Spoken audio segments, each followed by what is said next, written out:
warahmatullahi wabarakatuh. Halo teman-teman semua. Kembali lagi bersama kita kelompok 1 dari Universitas Islam Darul Ulum Lamongan, Prodi Akuntansi 2A. Kali ini di samping saya sudah ada narasumber kita. Beliau adalah Bapak Hasan, founder dari Diaspora Muda Lamongan. Kita akan sharing dan belajar banyak dengan beliau. Assalamualaikum Pak Hasan, bagaimana kabarnya hari ini? Waalaikumsalam, alhamdulillah sehat. Terima kasih Bapak atas waktunya telah bersedia menjadi narasumber kita hari ini. Siap. Bagaimana Bapak kesibukan di Diaspora? Ya, alhamdulillah untuk Diaspora Muda Lamongan sendiri hari ini tuh sudah masuk usia 4 tahun dan sudah autopilot. Ya, jadi istilahnya saya sebagai founder hanya sebagai pengawas saja, dan ketika ada kegiatan-kegiatan saya di situ diundang sebagai ngisi sambutan seperti itu. Sebelum kita ke intinya ya Pak, Ya.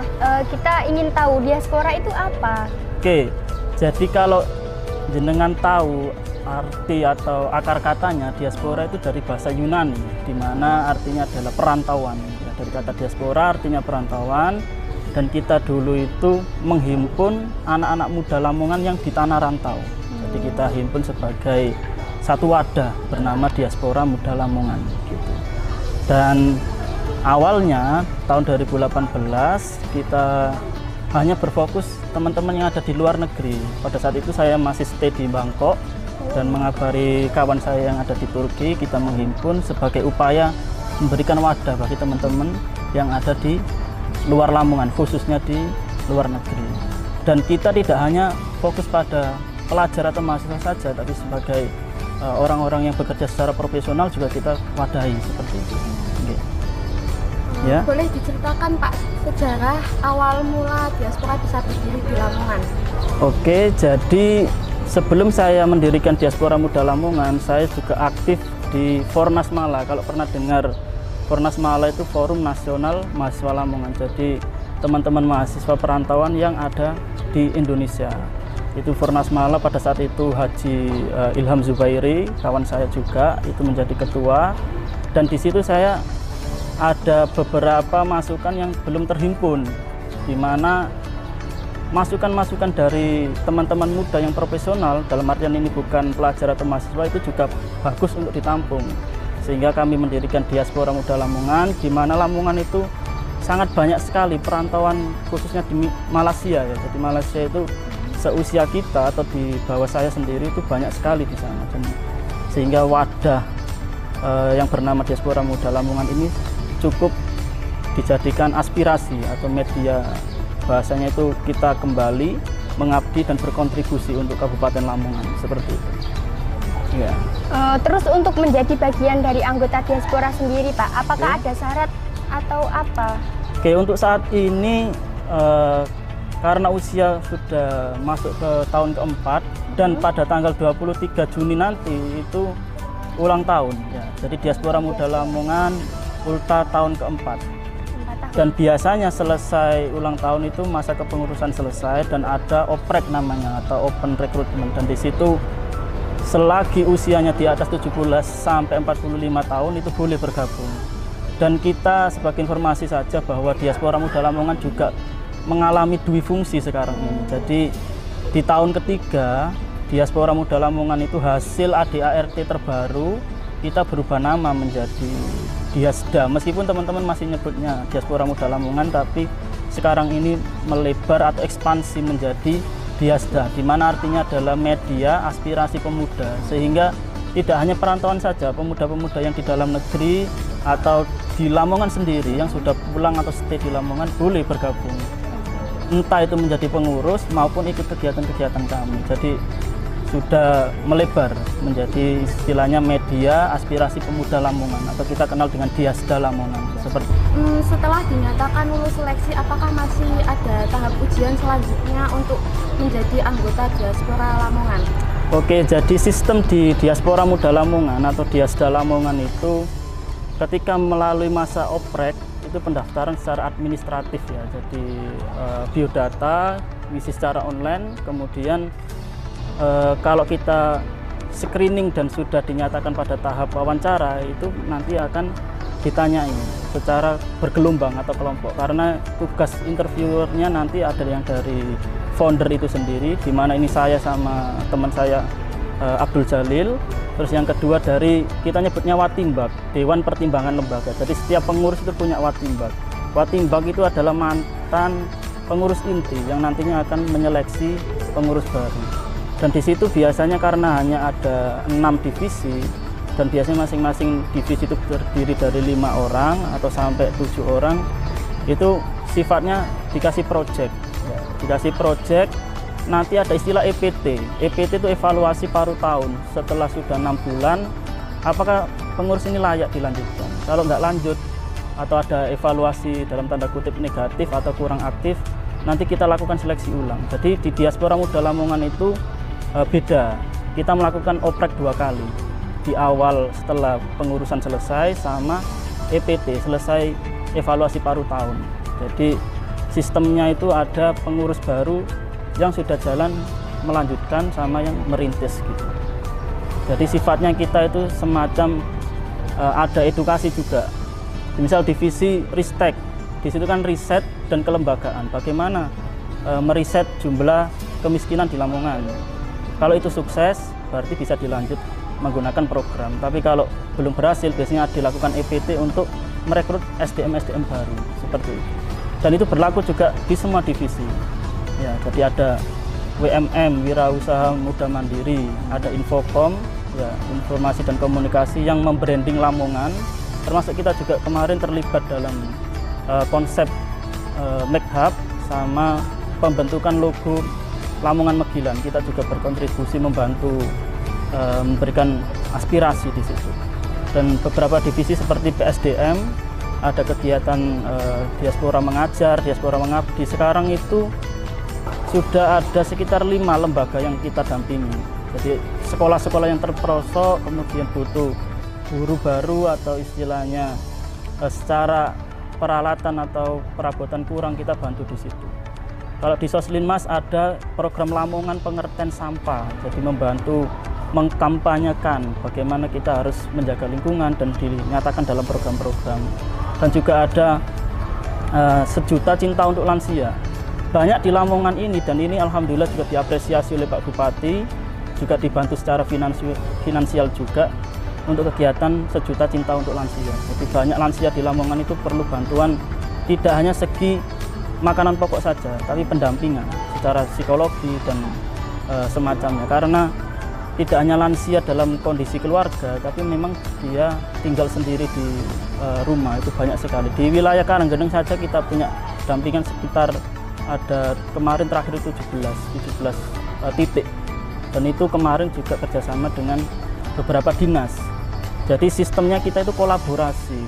Karena kalau tidak kolaborasi, niscaya susah untuk berkembang. Jadi organisasi itu wajib ya. Kalau istilah kami itu kolaboratif ya, atau kolaborasi. Jadi istilahnya itu kolaborasi dan disertai dengan aksi seperti itu. Oke. Lalu bagaimana Pak setelah lolos menjadi anggota Diaspora Muda Lamongan ini, untuk pembagian spesialisasi kerja anggota itu sendiri disesuaikan dengan skill mereka atau bagaimana? Oke, bagus sekali. Jadi di sistem rekrutmen itu di formulir pasti ada pilihan divisi ya. Jadi dari 6 divisi tadi, Infocom, PSDM, Ristek, kemudian WMM, ya, ada Kastrat, kajian strategis yang mengangkat, termasuk kemarin ada webinar tentang banjir, terus mengundang beberapa politisi yang kita istilahnya mengangkat topik-topik tentang kelamonganan. Jadi apapun problemnya di Lamongan itu kita angkat sebagai webinar, terus kita tawarkan solusinya. Nah itu biasanya milih, nanti dari masing-masing divisi itu anak akan milih apa, dan kalau tidak sesuai atau lebih dari kuota, biasanya kita split atau dikasih project sebagai tes, bentuk tes. Kalau dia memang sukses dilanjut, kalau enggak baru ganti orang. Istilahnya di EPT tadi, setiap 6 bulan sekali ya. Setelah setiap masing-masing anggota mendapatkan tempat mereka, tentunya pasti ada pembentukan tim gitu Pak. Untuk manajemen tim di Diaspora berfokuskan pada apa Pak? Oke, jadi sistem untuk tim itu baik dua hal ya. Yang pertama divisi dan project. Kalau divisi itu pasti kita tunjuk koordinator namanya. Di setiap divisi ada koordinator yang membawai beberapa anggota. Di situ ketika melakukan project juga ada penunjukan ketua pelaksana atau bahasanya penanggung jawab. Jadi semua masing-masing divisi itu memiliki program kerja dan nanti dihandle oleh beberapa penanggung jawab yang ditunjuk. Nah, di situ nanti bisa memungkinkan juga ketika itu sifatnya adalah milik organisasi bukan program kerjanya divisi, bisa dihandle dari pengurus inti atau lintas divisi. Gitu. Jadi sistemnya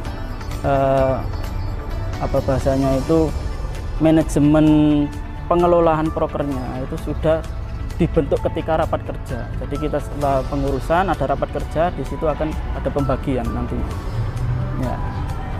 Terus bagaimana Pak hubungan kepemimpinan dan manajemen terutama pemanfaatan sumber daya manusia ini di diaspora Lamongan? Oke, jadi seperti yang saya singgung tadi, dalam proyek-proyek yang dihandle oleh Diaspora Muda Lamongan, tentu setiap penanggung jawab itu akan merata. Dalam artian kalau proyek ke depan kemarin yang sudah pernah jadi PJ siapa, itu tidak mungkin menjadi PJ lagi. Nah, itu membangun sifat leadership di masing-masing kegiatan gitu. Selain itu kita juga berfokus pada bahasanya itu menaikkan level dari pengurus itu sendiri, di mana kita juga mengundang narasumber-narasumber yang berkaitan dengan semisal informasi lowongan kerja atau terkait dengan informasi beasiswa bagi beberapa yang ingin lanjut S2 atau sampai S3. Kita juga kerjasama dengan beberapa lembaga tidak hanya nasional tapi internasional. Kemarin terakhir kita ngundang beberapa peraih LPDP di luar negeri juga. Jadi tentu informasi-informasi itu berguna bagi pengurus dan juga pesertanya nanti dibuka tidak hanya orang Lamongan bahkan seperti itu.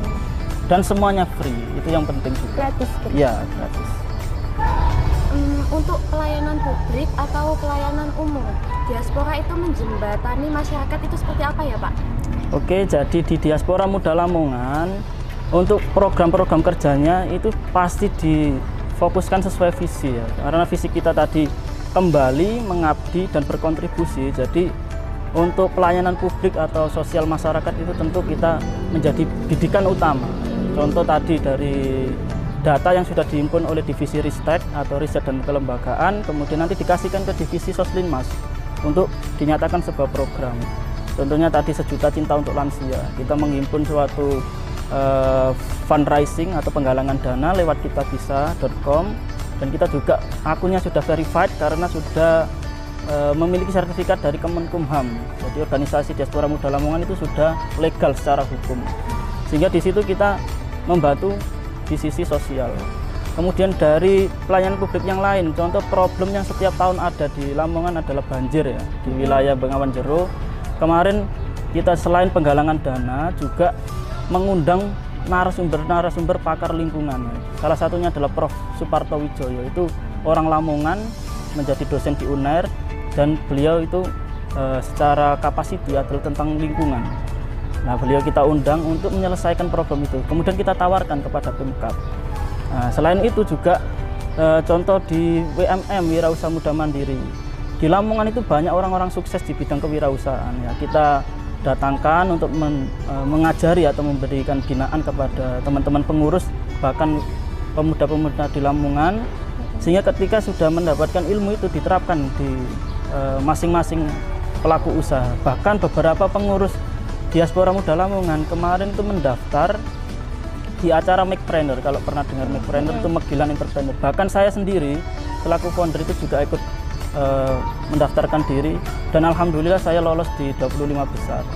Dan untuk Waketum itu sama bendara umum itu juga ikut dan lolos sampai 80 besar. Itu sudah bagus. Intinya apa yang sudah didapatkan ketika webinar, ketika kita mendatangkan pemateri atau narasumber itu diaplikasikan secara langsung. Jadi implementasinya dalam kehidupan sehari-hari itu nyata gitu. Tidak hanya sekedar wacana saja. Lalu kemudian keuntungan dan pelayanan seperti apa Pak yang disediakan Diaspora untuk anggotanya? Oke, maksudnya anggota untuk pengurus ya? Oke, jadi seperti yang sudah saya singgung sebelumnya, pelayanan publik atau sosial itu tidak hanya di luar pengurus, tapi pengurus juga dapat. Contoh tadi pelatihan kewirausahaan itu otomatis pengurus juga ikut dan dipraktekkan secara langsung. Terus beberapa juga saya sebut tadi informasi kerja, lalu informasi beasiswa S2, S3, bahkan kita tidak hanya melakukan webinar saja, tapi pada tahap sampai pada pembinaan. Jadi semisal kita mengundang pemateri dari Eropa atau dari negara lain, kalau ada seleksi IC, penulisan kurikulum vitae sampai pada tes TOEFL itu dilakukan pembinaan secara langsung. Jadi bentuk follow up dari kami kepada pengurus agar sama-sama istilahnya itu maju bareng-bareng, naik level bareng-bareng, dan nanti outputnya adalah kembali ke Lamongan gitu. Sebelum ke pertanyaan terakhir, hari ini mungkin ada harapan dari Bapak untuk para pemuda diaspora Lamongan. Oke, jadi intinya sesuai visi dari Diaspora Muda Lamongan, kembali mengabdi dan berkontribusi, itu harapannya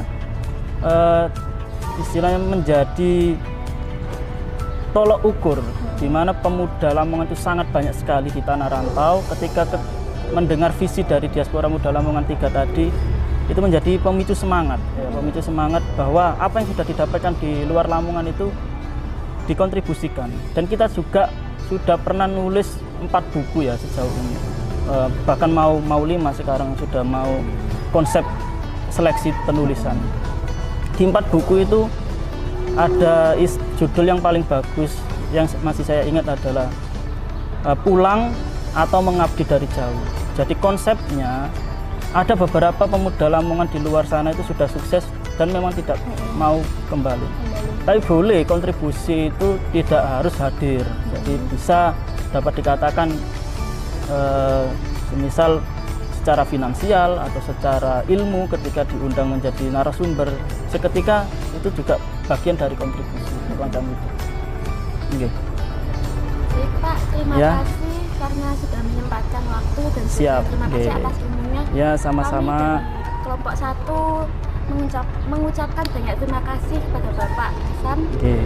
Jadi intinya untuk pemuda Lamongan itu harus tetap optimis, dan kalau bahasanya Pak Yuronur itu siap dijadikan apa saja ya. Jadi kalau kembali ke Lamongan butuh apa, kita harus siap.